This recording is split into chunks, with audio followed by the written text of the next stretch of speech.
Brilliance Audio. Someday My Prince by Christina Dodd, performed by Sashmir Khan.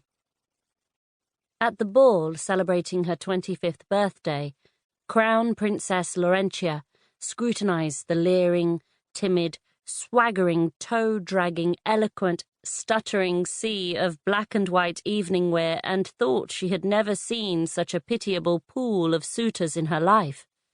And they were hers. All hers. "My dear, that smile looks much like the one you don when you suffer the headache, but you are still required to launch a ship." She didn't look at her father, as was protocol. Each of their gestures, their glances, their words had been choreographed in advance. She stood at King Jerome's right hand while he sat on the gilded, ancient throne of Brilliance.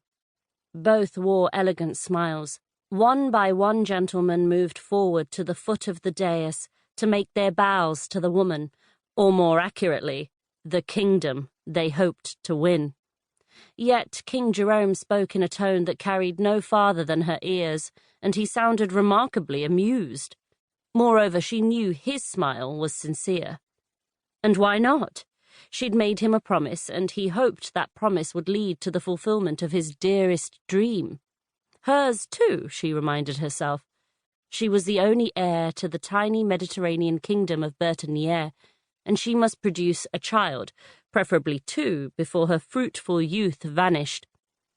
Too bad the whole thing left her feeling like an unpollinated apple tree. "And these are the bees." To atone for her uncharitable comment, she rewarded her lady-in-waiting's current presentation, a Mr. Andrew N. Sharparo, with a slightly warmer smile. He returned it and took another bow while Weltrude lifted her smartly groomed brows in inquiry. Responding to the prearranged signal, Laurentia blinked twice, and the Englishman was sent on his way, allowing another to take his place. "Perhaps when you're married you'll stop talking to yourself," said her father.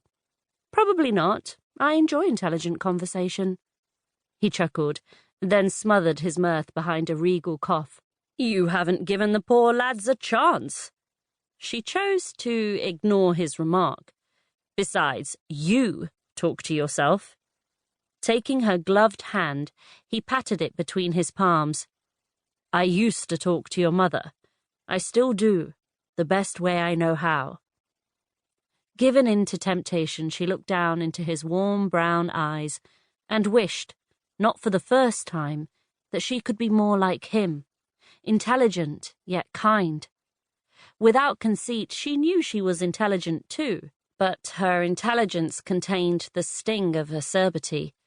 She had endless patience with children and the feeble of mind, but for those who chose to waste their God-given gifts in idleness and frivolity, she felt a vast disdain.